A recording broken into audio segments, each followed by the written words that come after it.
And this truly is a pan-India crackdown. It's not happening in just, a couple of states or, some particular localities.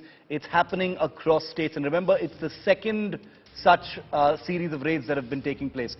Delhi, Assam, Karnataka, Maharashtra, Uttar Pradesh, Gujarat, Madhya Pradesh, to name a few, and multiple locations in all of these states. Pretty much statewide crackdown in at least 8 of those states have taken place, with 170 persons arrested or detained or preventively detained so far in all of those places, including 30 in the national capital alone. Here's what that swoop down looked like today. Here's an exclusive, detailed report on that.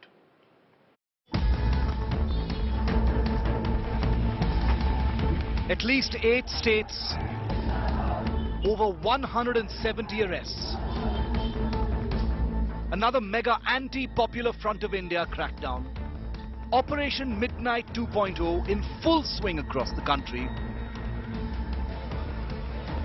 The police swooping down on violent PFI cadre who allegedly unleashed violence, protests and petrol bomb attacks in the days gone by. After the initial NIA crackdown, Karnataka witnessed the biggest swoop down on PFI, with over 75 active members arrested by the police. More than 90 persons they have been secured. They have been produced before the Taluka Executive Magistrate, and they have been remanded to preventive custody. So these people in the past, they have the history, and we have information that they have indulged in anti-social and anti-national activities. They try to foment trouble in the society. The national capital was put on high alert after multiple raids on the Popular Front of India strongholds in Jamia and Shaheen Bagh areas. Section 144 was imposed for 2 months and candle marches were banned.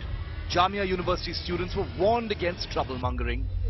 Today, early in the morning, the paramilitary forces carried out a patrolling march to send across a message that the law enforcement agencies are actually on alert mode and any attempt to disturb law and order will not be tolerated. Top anti-terror squad sources tell India Today that this second crackdown on the outfit was spurred by a planned attack on RSS headquarters after PFI members collected data about an RSS leader's Dashera plans.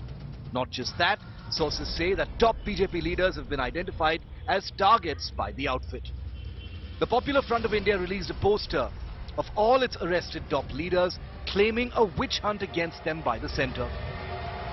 The PFI is emerging as a top internal security threat. Will the government now go ahead and ban the organisation? Bureau Report, India Today.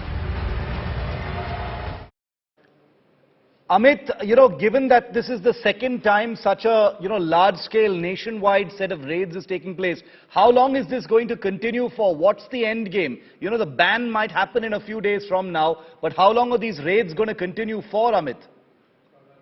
Well, Shab, as far as the NIA or the Enforcement Directorate is concerned, or rather today many local law enforcement agencies were also roped in based on the inputs from the NIA. What it looks like is that the central agencies at least want to make a watertight case against the Popular Front of India, against its leaders, against its state leaders, as well as the national leaders, as well as the ideologues, so that the entire organization can be pinned down in the start of legal cases which they will be facing. We already know that for a matter of fact, 5 FIRs have been registered by the NIA. There's a separate investigation that has been launched by the Enforcement Directorate.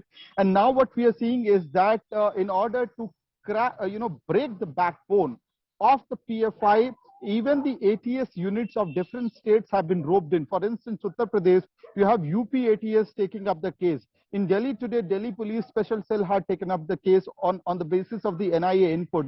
Similar action happened in Karnataka as well.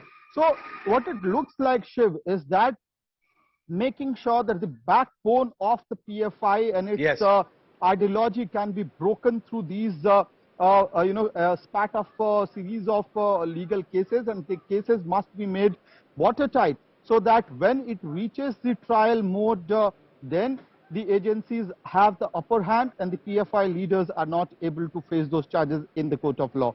That would be the priority of the agencies right now. In fact, and from there, the gateway for ban could open very likely.